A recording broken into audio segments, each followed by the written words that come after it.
I sat in the pediatric ICU watching my 7-year-old son, Marcus, fight for his life after a severe allergic reaction.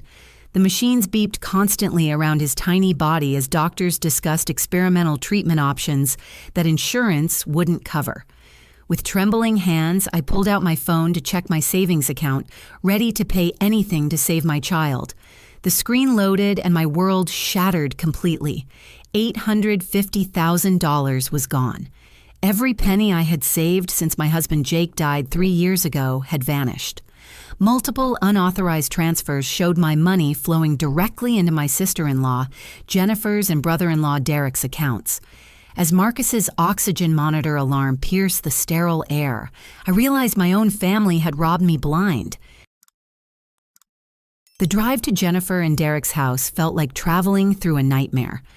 My hands shook on the steering wheel as I passed their newly renovated suburban home, complete with fresh landscaping and a gleaming BMW in the driveway. When Jennifer answered the door, her designer outfit and perfect manicure told me everything I needed to know about where my money had gone.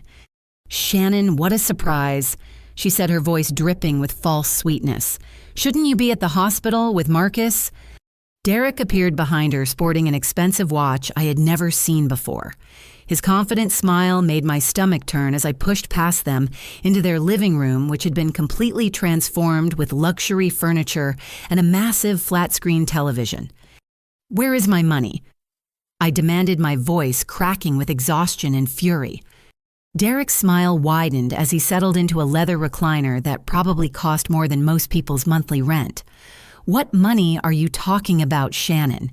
You need to calm down." $850,000 disappeared from my account. The bank records show transfers to both of your names. I pulled out my phone, showing them the transaction history with shaking hands.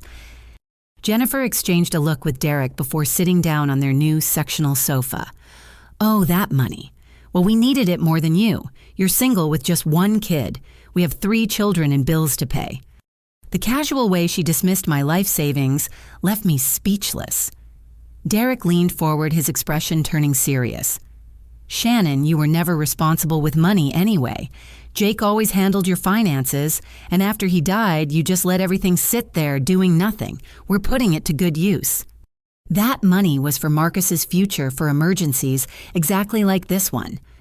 I whispered, feeling like the room was spinning around me. "Look around." Derek gestured to their renovated home. "This is what responsible spending looks like. We paid off our mortgage, bought reliable vehicles, and invested in our family's comfort. You would have just wasted it eventually." My phone rang with a call from the hospital, and my heart stopped. "Mrs. Williams, we need to discuss Marcus's treatment options and payment arrangements." Dr. Hoffman's gentle voice came through the speaker. "I'll be right there," I managed to say before hanging up. "See," Jennifer said, standing up and smoothing her silk blouse, "you're being dramatic about this whole thing. Marcus will be fine, and we deserve to enjoy life while we can." "How did you even access my account?" I asked, though part of me already suspected the answer. Derek pulled out a folder from an end-table drawer, revealing photocopies of power of attorney documents. "Remember when you had that surgery 2 years ago? You signed these so we could help with your finances if something happened. You never revoked them." I stared at the papers, realizing how they had manipulated my trust during a vulnerable time. Those were supposed to be for emergency situations only. "This was an emergency," Derek said with a shrug. "Emergency of us being tired of living paycheck to paycheck while you hoarded money like some kind of dragon."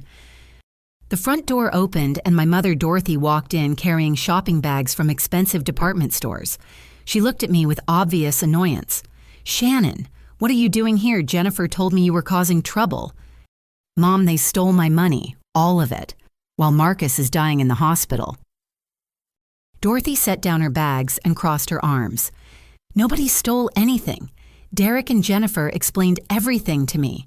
You signed the papers, and they made smart financial decisions. You're being selfish and ungrateful." I felt like I was drowning as my own mother sided against me. Marcus needs experimental treatment that costs thousands of dollars, and they spent my savings on furniture and cars. Marcus will get the care he needs through insurance and charity programs, Dorothy said dismissively. Derek and Jennifer have been planning for their family's future responsibly. You should be happy for them instead of being so self-centered. Derek stood up, his expression growing cold. Shannon, you need to accept reality. That money is gone and we're not giving it back. We've already spent most of it on things we can't return. Maybe this will teach you to be more grateful for family who cares enough to make hard decisions for you. As I looked around the room at their satisfied faces, I realized this wasn't just theft. This was a calculated betrayal that had been planned while my son fought for his life. They had waited for my most vulnerable moment to destroy everything I had left of my husband's memory and my child's security. I drove back to the hospital through blurred vision, my tears making the traffic lights look like watercolor paintings. The sterile hallways felt different now, more threatening, as I made my way back to Marcus's room. He looked so small connected to all those machines, his chest rising and falling with mechanical assistance. Dr. Patricia Hoffman found me sitting beside his bed 20 minutes later. She was a kind woman in her 50s, with gentle eyes and graying hair pulled back in a practical ponytail. Mrs. Williams, we need to discuss Marcus's treatment plan and the financial arrangements. There's been a complication with my finances. I said, my voice barely above a whisper. My family has taken all my savings without permission. Dr. Hoffman's expression shifted from professional concern to genuine sympathy as I explained the situation. Unlike my family, she listened without judgment, her brow furrowing as I described the theft. That's absolutely terrible, she said, reaching out to squeeze my hand. I can't imagine dealing with financial betrayal while your child is critically ill. We'll work something out for Marcus's care, I promise. But an hour later, I overheard administrators discussing transfer options outside Marcus's room. The experimental treatment costs $40,000 up front, and the insurance company won't pre-authorize it, one voice said. If she can't pay, we'll need to transfer him to County General for standard care only. My phone buzzed with a text from Derek. Hope you learned your lesson about keeping secrets from family. Next time, be more open about your finances so we can help you make better decisions. The cruelty of his message sent me into the hospital bathroom where I sobbed until my chest ached. When I emerged, I called the only person I could think of who might help. Tom Bradley had been Jake's friend and lawyer, handling our estate planning before Jake's death. Shannon, I'm so sorry to hear about Marcus. Tom's warm voice brought the first comfort I had felt all day. What can I do to help? After I explained the situation, Tom's tone turned serious. Shannon, what you're describing sounds like financial elder abuse and fraud. Those power of attorney documents should have been revoked after your surgery recovery, and using them for personal gain is illegal. But Derek said I signed the papers, so it's technically legal. Not when they're being used fraudulently. Meet me at my office tomorrow morning. Bring every document you have related to your accounts and any communication with Derek and Jennifer. We're going to get your money back. That evening, I sat beside Marcus's bed researching financial fraud laws on my phone. The more I read, the angrier I became. What Derek and Jennifer had done wasn't just morally wrong, it was federal crime. They had committed wire fraud, identity theft, and possibly conspiracy. My phone rang at 10:30 that night. Derek's name appeared on the screen, and I almost declined the call. Instead, I answered and put it on speaker, remembering Tom's advice to document everything. Shannon, I heard you called a lawyer. Derek's voice was no longer friendly. That's a mistake. Family problems should stay in the family. You stole my money while my son was dying. That's not a family problem, that's a crime. Watch your tone, Derek snapped. You signed those documents willingly. Any lawyer will tell you we had legal authority to manage your finances. For my benefit, not yours. Derek laughed coldly. Prove that we didn't have your best interests in mind.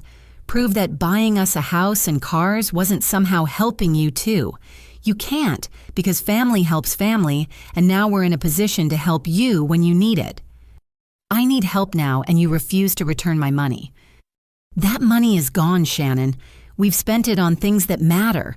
Maybe if you hadn't been so secretive and antisocial since Jake died, we could have included you in our planning. But you chose to isolate yourself, so we made decisions without you." The line went dead, leaving me staring at my phone in disbelief. He was actually blaming me for their theft, as if my grief had somehow justified their actions. I spent the rest of the night researching Derek and Jennifer's recent purchases through social media and public records. The BMW was purchased 2 weeks ago for $68,000. Their mortgage payoff was recorded at the courthouse for $220,000. Jennifer had posted photos of their kitchen renovation, which appeared to cost at least $50,000 based on the high-end appliances and custom cabinetry. But the most damaging discovery came when I found Derek's LinkedIn profile, which showed he had recently started a new business consulting firm. The business registration documents listed the startup costs at $150,000, funded through private family investment. They hadn't just stolen my money for personal expenses. Derek had used my life savings to start a business that would generate income for years to come. My husband's death benefits and my careful saving had become the foundation for Derek's entrepreneurial dreams. As dawn broke over the hospital, I realized this wasn't just about getting my money back anymore. This was about stopping Derek and Jennifer from ever being able to do this to anyone else. They had shown no remorse, no understanding of how their actions affected Marcus's life, and no intention of making things right. I kissed Marcus's forehead and whispered, "Mommy's gonna fix this baby. They have no idea what's coming next." Tom Bradley's law office occupied the 15th floor of a downtown high-rise with windows overlooking the Tennessee River. He greeted me with coffee and the kind of focused attention that reminded me why Jake had trusted him completely. Tom was in his early 60s with silver hair and sharp blue eyes that missed nothing. "I've been reviewing your case since our call yesterday," Tom said, spreading documents across his conference table. "What Derek and Jennifer did goes far beyond simple misuse of power of attorney. This is systematic financial fraud." He pulled out a legal pad covered in notes. "I contacted a private investigator I work with regularly, Sarah Chen. She's already started looking into Derek's financial activities, and what she found in just 24 hours is disturbing." Sarah arrived 30 minutes later carrying a thick folder and a laptop computer. She was a petite Asian American woman in her 40s with an intensity that immediately commanded respect. Her handshake was firm, and her eyes were sharp with intelligence. "Mrs. Williams, I'm sorry you're going through this," Sarah said, settling into a chair across from me. "But I think you're going to be very interested in what I've discovered about your brother-in-law." She opened her laptop and turned the screen toward me. "Derek Patterson has been running financial scams for at least 3 years. Your uncle George Williams contacted the Better Business Bureau 18 months ago about Derek convincing him to invest his retirement savings in a fake business opportunity." My heart sank as I thought about Uncle George, my father's elderly brother who lived alone in a retirement community. I haven't talked to George in over a year. I had no idea. Derek convinced George to give him $65,000 to invest in cryptocurrency mining equipment, Sarah continued. George never saw a penny of return, and when he started asking questions, Derek told him the investment had failed due to market conditions. Tom leaned forward. "But that's just the beginning. Sarah found 2 other families in Derek's social circle who've been victims of similar schemes." Sarah clicked through several documents on her screen. Derek convinced his neighbor Janet Morrison to loan him $30,000 to flip houses. He told her she'd double her money in 6 months. That was 2 years ago, and she's never been repaid. "And then there's the Hendricks family," Tom added. Derek talked them into investing $40,000 in his consulting business, promising them 20% annual returns. Instead, he used their money to pay for his kitchen renovation and Jennifer's car. I stared at the screen in shock. "So this isn't just about my money. He's been doing this to other people for years." "That's correct," Sarah said grimly. "But your case is different because of the amount involved and the method he used. Fraudulent use of power of attorney for personal gain is a federal offense when the amounts exceed certain thresholds." Tom handed me a business card. Sarah's investigation revealed something else important. Derek isn't just a small-time con artist. He's been living far beyond his means for years, accumulating massive secret debts. Sarah pulled up credit reports and financial documents.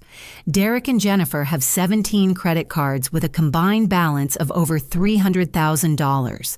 They have a second mortgage on their previous house that they haven't disclosed, and Derek has gambling debts with several online poker sites totaling at least $80,000. They were desperate, Tom explained. Your savings account represented a solution to all their financial problems. They didn't steal from you impulsively. They planned this carefully over months, maybe years. The most shocking revelation came when Sarah showed me phone records indicating Derek had been researching my financial situation for over a year. He made multiple calls to your bank, your insurance company, and even your husband's former employer, claiming to be helping you with estate planning. That's identity theft, Tom said firmly. He was gathering information about your assets long before he used the power of attorney documents. Sarah closed her laptop and looked me directly in the eyes. Mrs. Williams, Derek Patterson isn't just a family member who made bad decisions. He's a predator who specifically targets recently widowed women and elderly relatives because they're vulnerable and trusting. Tom stood up and walked to the window overlooking the river. The good news is that we have enough evidence to file both civil and criminal charges. The bad news is that recovery might take time, and Derek has probably already spent or hidden much of your money. What about Marcus's treatment? I asked, feeling overwhelmed by the scope of Derek's crimes. We'll file for emergency asset freezing orders tomorrow, Tom replied. And I'm going to make some calls about getting Marcus's treatment covered through victim assistance programs. Sarah gathered her documents. Mrs. Williams, I need you to know that this investigation is going to get more intensive. Derek has hurt a lot of people, and once word gets out that we're building a case, other victims are likely to come forward. As I left Tom's office, my phone buzzed with a text from Jennifer. Heard you're trying to cause trouble for Derek and me. Mom is really disappointed in you. Families should stick together, not tear each other apart with lawyers and accusations. I showed the message to Sarah as we walked to the parking garage. She read it and shook her head. Classic abuser tactics, trying to make you feel guilty for seeking justice and using family loyalty to manipulate you. What's our next step? I asked. Sarah smiled for the first time since I'd met her. We're going to give Derek and Jennifer enough rope to hang themselves. Keep documenting every interaction, save every text message, and let them keep talking. People like this always overestimate their intelligence and underestimate their victims. Tom joined us at the elevator. Shannon, I know this feels overwhelming, but you're doing the right thing. Derek and Jennifer are counting on you being too scared or too loyal to fight back. They have no idea who they're dealing with. As I drove back to the hospital, I felt something I hadn't experienced since this nightmare began: hope. Not just hope that I would get my money back, but hope that Derek and Jennifer would face consequences for the pain they had caused so many people. Marcus was awake when I returned to his room, and seeing his bright eyes gave me strength I didn't know I still had. "Hi, Mommy," he whispered through his oxygen mask. "Are you okay? You look different." I kissed his forehead and smoothed his hair. "I'm going to be fine, sweetheart, and so are you. Mommy's taking care of everything." The next morning brought news that shattered what little faith I had left in my family. My mother, Dorothy, called at 7:30, her voice cold and determined in a way I had never heard before. "Shannon, we need to talk. I'm coming to the hospital." She arrived an hour later wearing a navy blue dress suit that I recognized as one of her expensive church outfits. Her gray hair was perfectly styled, and she carried a leather purse that looked new. Everything about her appearance suggested this was a formal occasion rather than a grandmother visiting her sick grandchild. "We need to discuss Marcus's situation," she said, barely glancing at my son sleeping peacefully in his hospital bed. "His situation is that he's recovering from a severe allergic reaction, and I'm working on securing payment for his continued treatment." Dorothy pulled a chair close to mine and sat down, her expression stern. Shannon, I know about your meetings with that lawyer and the private investigator. Derek and Jennifer told me everything. My stomach dropped. They told you that they stole my money while Marcus was fighting for his life. They told me that you signed legal documents giving them authority over your finances, and now you're trying to destroy their marriage and their children's security because you regret your decision. I stared at my mother in disbelief. Mom, they stole $850,000. They used my dead husband's life insurance money to buy themselves luxury items while your grandson nearly died. Dorothy's face remained unmoved. Derek explained the whole situation to me. You've been depressed and making poor financial decisions since Jake died. You were hoarding money instead of investing it wisely or using it to provide better opportunities for Marcus. That money was Marcus's college fund and our emergency savings. And now it's being used to provide stability for Jennifer and Derek's children, plus it's building Derek's business that will benefit the whole family long term. Dorothy opened her purse and pulled out a folder. I've been thinking about what's best for everyone involved, and I've made some decisions. She handed me legal documents that made my blood run cold. I'm petitioning for emergency guardianship of Marcus while he's hospitalized. You're clearly under severe emotional distress and making decisions that aren't in his best interest. The papers felt heavy in my trembling hands. You want to take my son away from me? Temporarily, until you get the help you need. Derek and Jennifer have offered to take Marcus into their home once he's released from the hospital. Their house is paid off, now they have stable income, and they can provide him with siblings and a traditional family structure. I felt like the room was spinning. They want custody of Marcus so they can access any future legal settlements or insurance money from his medical situation. Dorothy's expression didn't change. That's exactly the kind of paranoid thinking that proves you need professional help. Derek and Jennifer love Marcus and want what's best for him. They love the idea of controlling more money that isn't theirs. My mother stood up and smoothed her dress. Shannon, I've made my choice. Derek and Jennifer are building a stable future for their family, and they've included me in their plans. They've promised to take care of me as I get older, help with my medical expenses, and make sure I'm comfortable. The truth hit me like a physical blow. They bought your loyalty. They showed me respect and consideration that you never have. When was the last time you called to check on me? When did you last offer to help with my bills or home maintenance? I've been raising a child alone while grieving my husband's death. And Derek and Jennifer have been raising 3 children while building careers and still finding time to care about family. Dorothy picked up her purse. I've already spoken to other family members about this situation. Everyone agrees that you're being selfish and vindictive. What other family members? Dorothy counted on her fingers. Your cousin Marie thinks you're trying to destroy Derek's business out of jealousy. Your Aunt Linda says you always were possessive about money even as a child. And Uncle George told me that Derek helped him with some investment opportunities, so he doesn't understand why you're attacking Derek now. I realized Derek had been controlling the narrative with our entire family, spinning his theft as financial management and my attempts at justice as mental instability. Mom Derek stole Uncle George's retirement money too. Sarah Chen has documentation proving George lost $65,000 to Derek's fake business schemes. George never mentioned losing money. He told me Derek helped him invest wisely. Dorothy headed toward the door. Shannon, you have 24 hours to drop this legal nonsense and apologize to Derek and Jennifer. If you don't, I'm moving forward with the guardianship petition, and I'll testify that you're an unfit mother who prioritizes money over family relationships. After she left, I sat in stunned silence watching Marcus sleep. My own mother was willing to testify against me in court to protect the people who had stolen my life savings. Derek and Jennifer hadn't just taken my money, they had systematically turned my family against me using lies, manipulation, and financial incentives. My phone rang with a call from Tom Bradley. Shannon, we have a problem. Derek and Jennifer filed a counter lawsuit claiming you're harassing them and making false accusations. They're requesting restraining orders to prevent you from contacting them or coming to their property. They're trying to stop me from pursuing the case. It gets worse. They've also filed a complaint with Child Protective Services claiming you're neglecting Marcus's needs by refusing to accept reasonable help from family members. I felt like I was drowning. Tom, my mother, is trying to take custody of Marcus.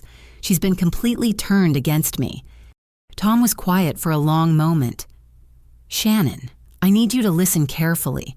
Derek and Jennifer aren't just thieves. They're sophisticated manipulators who've been planning this for a long time. They anticipated you would fight back, and they've prepared countermeasures. What do? We stick to the plan, but we accelerate the timeline. Sarah has uncovered evidence that Derek is planning to transfer assets offshore within the next week. If we don't act soon, recovering your money will become much more difficult.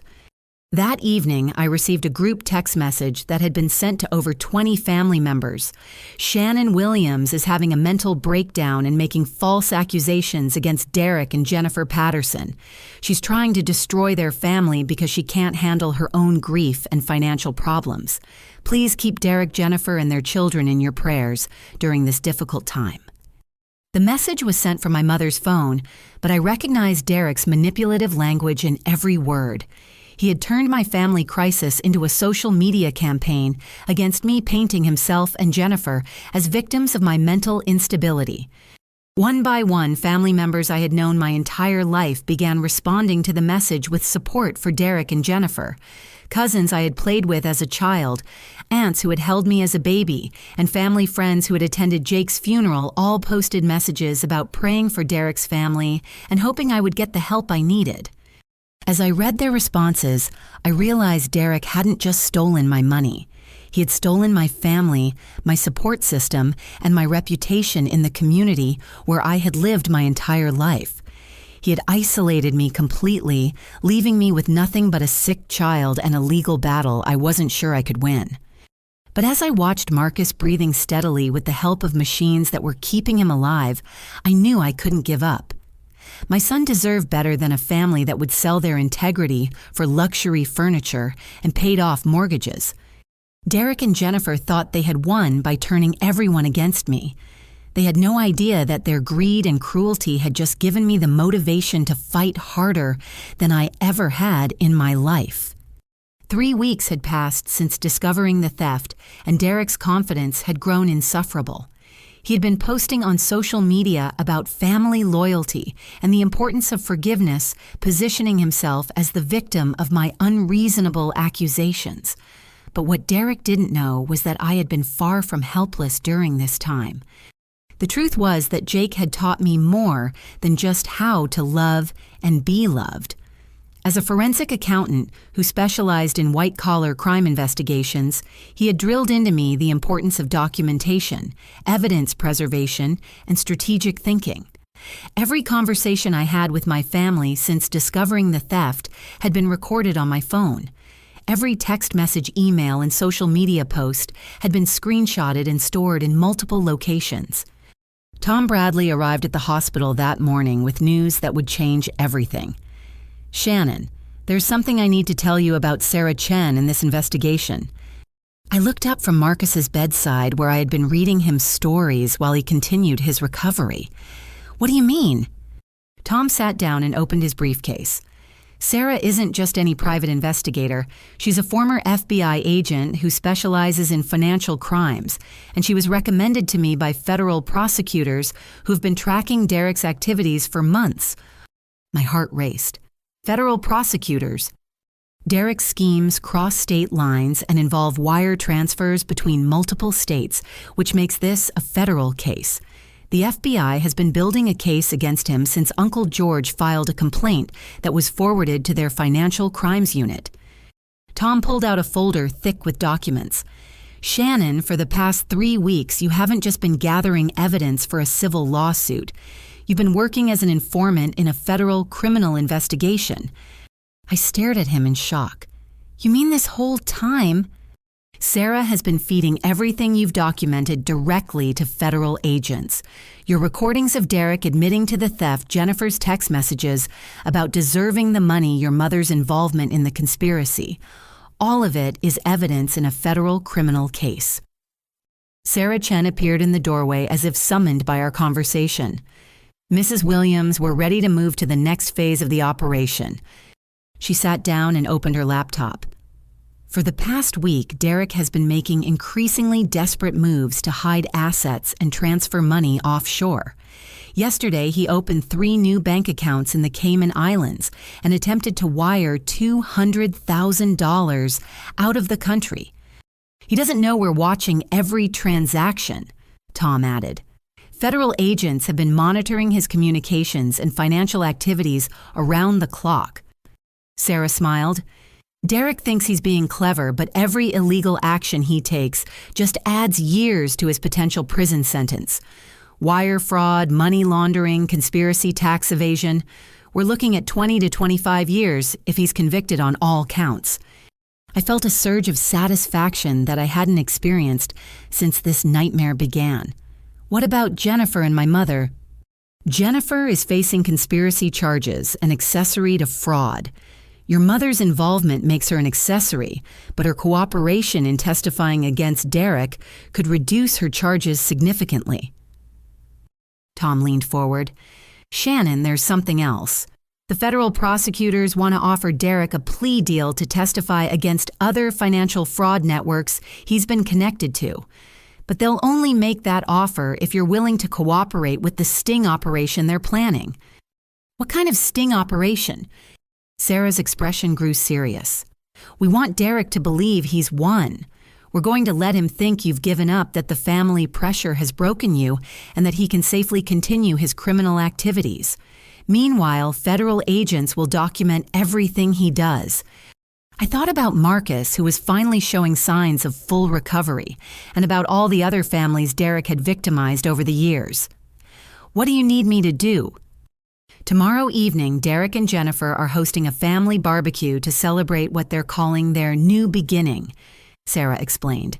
They've invited your mother and several other family members to show off their lifestyle and reinforce their narrative about you being mentally unstable. Tom handed me a small device that looked like a regular car key fob. This is a recording device. We need you to attend that barbecue and get Derek to admit his crimes on tape while federal agents are positioned outside the house. He'll never admit anything with other people around. Sarah shook her head. He will because he's gotten cocky. People like Derek can't resist gloating when they think they've won. He'll want to brag about how he outsmarted you and took your money. I looked at Marcus, who was coloring in an activity book with the focused concentration that had always made me proud. Will this end it? Will we get our money back and our life back? Every penny plus penalties and interest, Tom promised. And Derek will spend the next 2 decades in federal prison thinking about what he did to your family. That evening, I called Derek to request a meeting. As Sarah had predicted, his arrogance made him eager to gloat over his victory. Shannon, I'm glad you're finally being reasonable, Derek said when he answered my call. It's about time you accepted reality and stopped causing problems for the family. I want to apologize, I said, hating every word but knowing it was necessary. You're right that I've been emotional and irrational. I should have trusted your financial expertise from the beginning. Derek's satisfaction was audible in his voice. I accept your apology, and I think you'll be very impressed with what Jennifer and I have accomplished with that money. We're hosting a little gathering tomorrow evening to show everyone our new home improvements. You should come and see how responsible financial planning pays off. I'd like that, I replied, thinking about the federal agents who would be listening to every word he spoke. After hanging up, I sat beside Marcus's bed and watched him sleep. Tomorrow night, Derek would finally face consequences for his cruelty. He thought he had destroyed my family and stolen my future, but he had no idea that his greed and arrogance were about to cost him everything. Jake always told me that the most dangerous criminals were the ones who underestimated their victims. Derek Patterson was about to learn that lesson the hard way. Saturday evening arrived with perfect Tennessee weather, clear skies and temperatures in the mid-70s. Derek and Jennifer's backyard had been transformed into an elaborate party space with rented tables, professional catering, and string lights, creating an atmosphere of celebration.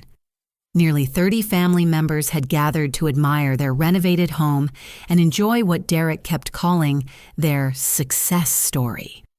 I arrived at 6 o'clock wearing a simple dress and carrying a small gift bag that contained the recording device Sarah had given me. Marcus was staying with Dr. Hoffman's family for the evening, something that had been arranged as part of the federal operation to ensure his safety during what would unfold. Jennifer greeted me at the front door with an expression of barely concealed triumph. "Shannon, I'm so glad you decided to join us. I think you'll really appreciate seeing what we've accomplished." Derek appeared beside her wearing a polo shirt that probably cost more than most people's weekly groceries. "Shannon, welcome to our celebration. Tonight is all about family coming together and moving forward positively." The house tour that followed was Derek's opportunity to display every item purchased with my stolen money. He guided the family group through rooms filled with expensive furniture, high-end electronics, and custom decorative pieces that had transformed their modest home into a showcase of luxury. "This kitchen renovation cost $58,000, Derek announced proudly, gesturing toward granite countertops and stainless steel appliances. "But as you can see, we spared no expense in creating a space where family can gather comfortably." My mother nodded approvingly. "Derek and Jennifer have such good taste. They really know how to make a house feel like a home." In the living room, Derek pointed out their new entertainment center and leather furniture set. "We wanted to create a space where the children could enjoy quality time together and where adults could relax after working hard all week." Jennifer added, "It's amazing what you can accomplish when you make smart financial decisions and think about long-term family goals rather than just hoarding money in savings accounts." The casual cruelty of her comment, delivered in front of family members who didn't know the true source of their wealth, made my hands clench into fists. But I smiled and nodded, playing my role perfectly. As the evening progressed, Derek became increasingly comfortable bragging about his financial acumen. During dinner, he launched into a speech about responsible money management that was clearly directed at me. "Some people think that keeping large amounts of money in low-interest savings accounts is safe and conservative," he said, looking directly at me. "But that's actually financial irresponsibility.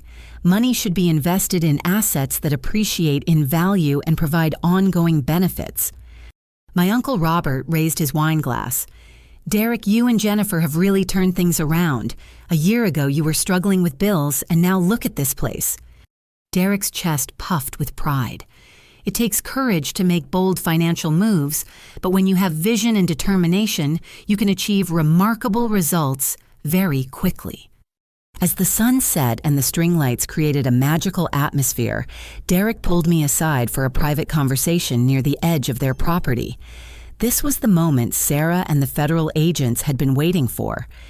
"Shannon, I want you to know that I respect you for coming here tonight and being mature about our situation," Derek said, his voice carrying the patronizing tone that had infuriated me for weeks. "I've been thinking about what you said, and I realize you were right about my financial management," I replied, activating the recording device in my pocket. Derek nodded sagely. "Jake was always the one who handled your money, and after he died, you just didn't have the knowledge or experience to make smart decisions. That's not your fault, but it's why we had to step in." "When you say step in, what exactly do you mean?" Derek glanced around to ensure no one else could hear our conversation. "Shannon, I'm going to be honest with you because I think we can move forward as family now.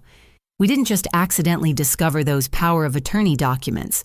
We'd been planning this for over a year." My heart raced, but I kept my expression neutral.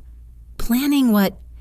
"Jennifer and I were drowning in debt, and we knew you had all that money sitting in accounts doing nothing productive. We researched your financial situation, figured out how to access your accounts legally, and waited for the right opportunity to act." "The right opportunity." Derek smiled with satisfaction. "When Marcus got sick, we knew you'd be too distracted and emotional to pay attention to your finances. It was the perfect time to transfer the money and use it for investments that would benefit the whole family. So you deliberately waited until my son was dying to steal my money." "We didn't steal anything," Derek said firmly. "We used legal documents you signed to make financial decisions you weren't capable of making yourself. And look at the results. We paid off our mortgage, started my business, and created a stable family environment. I felt sick listening to his justification, but I needed him to keep talking.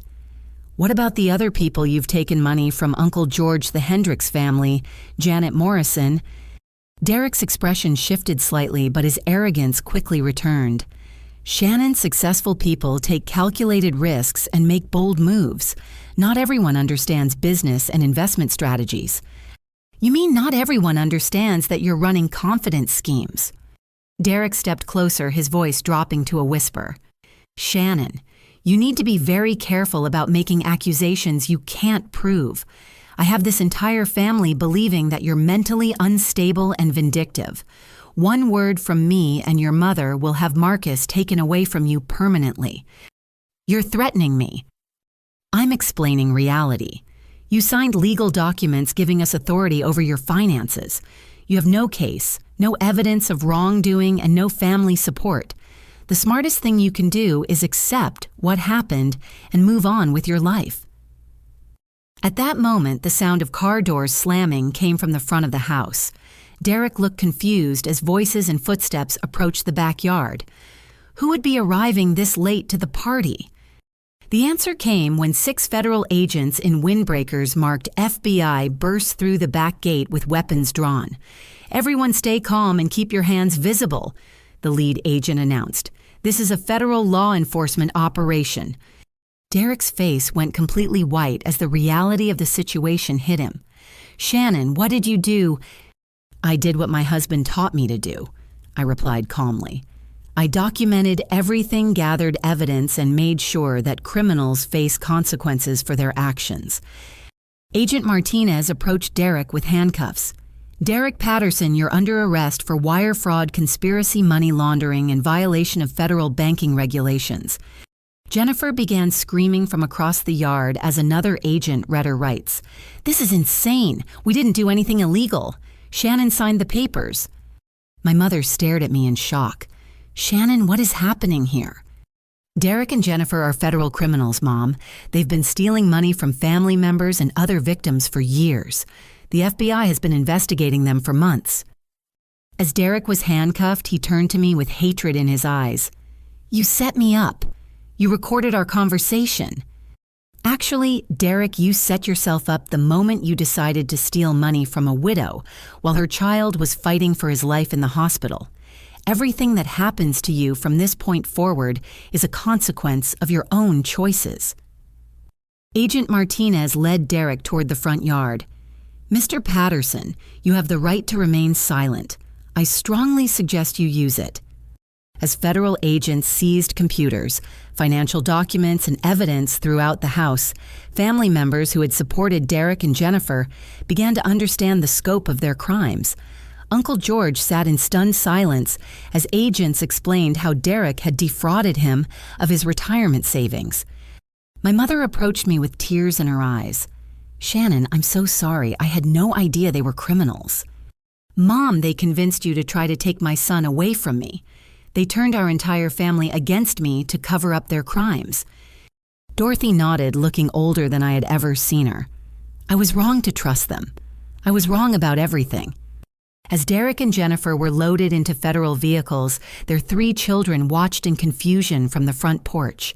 The sight of those innocent children losing their parents to criminal consequences was the only part of the evening that brought me sadness instead of satisfaction. Agent Martinez handed me a business card before leaving. Mrs. Williams will need you to testify when this case goes to trial, but I want you to know that your cooperation made it possible to shut down Derek's operation before he could steal from additional victims. As federal agents drove away with Derek and Jennifer, I stood in their backyard surrounded by family members who were finally beginning to understand the truth about what had happened. The lights that had created such a magical atmosphere an hour earlier now illuminated the wreckage of Derek's fraudulent empire. Justice had been served, but the real work of rebuilding my family relationships and creating a better future for Marcus was just beginning. 6 months later, Marcus and I sat in Dr. Hoffman's office for his final follow-up appointment.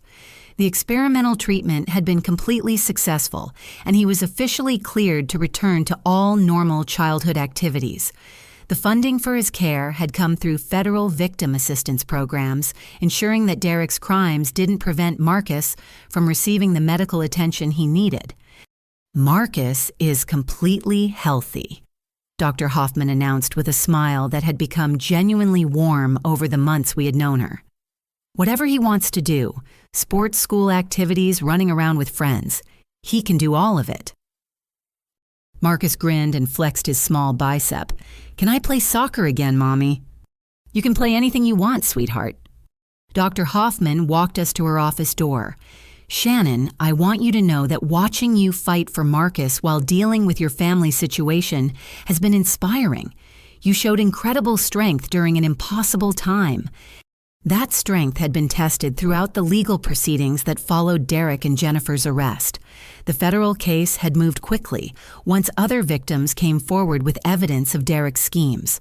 Uncle George provided bank records showing Derek's theft of his retirement money.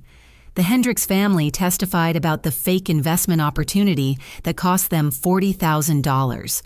Janet Morrison brought documentation of Derek's house-flipping scam that she never recovered from. In total, federal investigators determined that Derek had stolen over $1.2 million from family members and acquaintances over 3 years. His gambling debts and lavish spending had created a cycle of desperation that led him to target increasingly larger amounts from more vulnerable victims. The trial lasted 2 weeks, and Derek's arrogance continued even in federal court. He testified in his own defense, claiming that his actions were misunderstood business decisions rather than intentional fraud. The jury deliberated for less than 4 hours before finding him guilty on all counts. Derek received a sentence of 15 years in federal prison. Jennifer was sentenced to 5 years for conspiracy and received an additional 3 years of supervised probation. My mother avoided criminal charges by cooperating with federal prosecutors and agreeing to testify against Derek. The financial restitution process had been surprisingly efficient. Federal agents had frozen Derek and Jennifer's assets within hours of their arrest, preventing them from hiding or transferring additional money. Their house cars and business assets were liquidated and distributed among their victims. I received full restitution of $867,000, which included interest and penalties. Uncle George recovered his retirement savings, plus damages that allowed him to move into a better assisted living facility. The other families received compensation that helped them rebuild their financial security. But the most meaningful result of the entire ordeal had been the transformation of my relationship with my family. My mother had enrolled in counseling to understand how Derek had manipulated her into betraying me. She now lived in a small apartment near Marcus and me, and we had spent months rebuilding trust through honest conversations and family therapy. "I was so afraid of being alone as I got older," Dorothy explained during one of our therapy sessions. "When Derek and Jennifer promised to take care of me, I convinced myself that their kindness was more important than fairness to you. Mom, I would never have abandoned you, but Derek made you believe I didn't care about family. He told me exactly what I wanted to hear, and I let that override what I knew was right." Our family healing had extended to other relationships as well. Uncle George and I now had weekly phone calls, and he had become one of Marcus's favorite people. Cousins and extended family members who had initially supported Derek began reaching out to apologize and rebuild connections with me. The experience had also led me to start a nonprofit organization called Family Financial Protection, which educated people about preventing financial fraud by relatives. Working with Sarah Chen, who had become a close friend, we developed workshops for recently widowed individuals, elderly family members, and anyone who might be vulnerable to financial manipulation. The hardest part for most victims, Sarah explained during one of our workshops, is accepting that people they love and trust could deliberately harm them for money, but understanding the warning signs and protective measures can prevent devastating losses. Tom Bradley had become both a legal advisor and a friend, helping me establish the nonprofit and ensuring that Marcus's future was protected through ironclad legal structures. He also helped me create educational materials about power of attorney documents and financial safeguards. Marcus had thrived throughout our family's recovery process. The trauma of his hospitalization and the family crisis had been difficult, but child therapy and our strengthened bond had helped him process those experiences healthily. He often talked about wanting to become a doctor like Dr. Hoffman so he could help other sick children. One evening, as Marcus and I sat on our apartment balcony watching the sunset over the Tennessee River, he asked me about forgiveness and family loyalty. "Mommy, do you still love Uncle Derek even though he was mean to us?" I considered his question carefully. I loved the person I thought Uncle Derek was, but I learned that person wasn't real.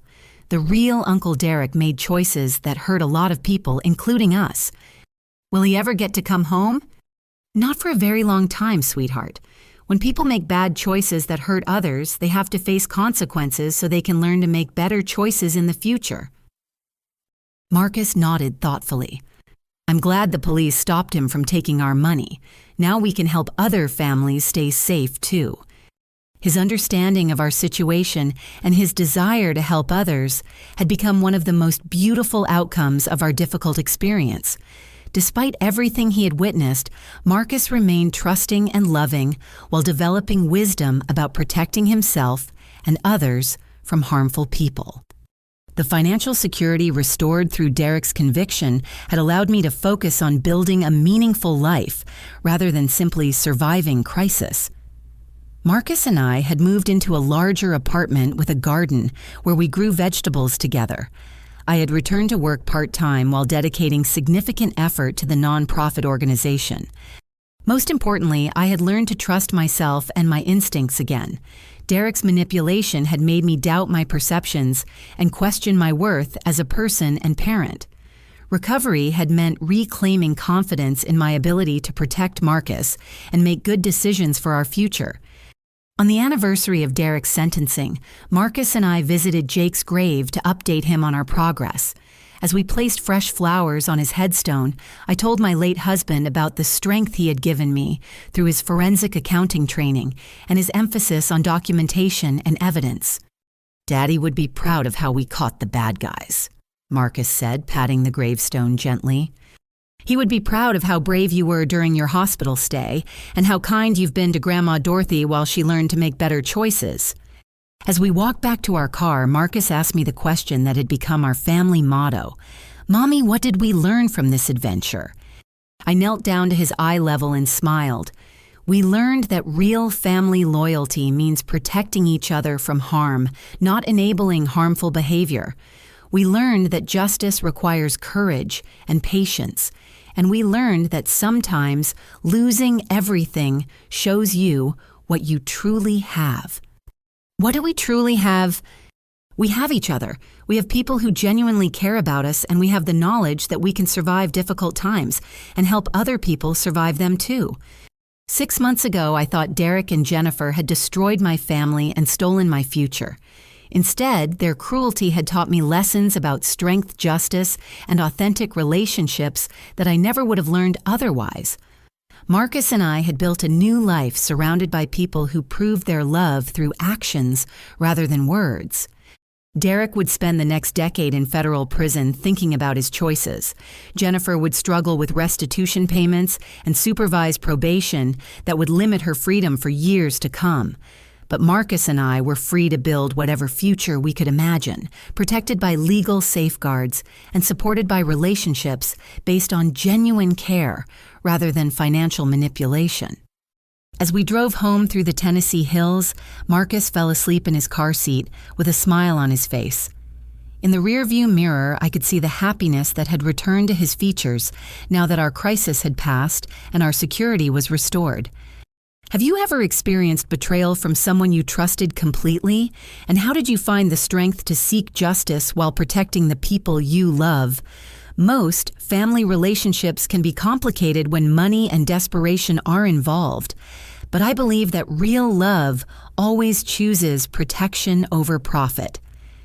Thank you for listening to our story, and I hope it encourages you to trust your instincts and fight for what's right, even when the people closest to you try to convince you otherwise. Please share your thoughts in the comments like this video if our experience resonated with you. Subscribe for more stories about overcoming family challenges, and share this with anyone who might benefit from learning about financial protection and family boundaries. Sometimes the hardest battles we fight are with the people we love most, but justice and healing are always worth pursuing.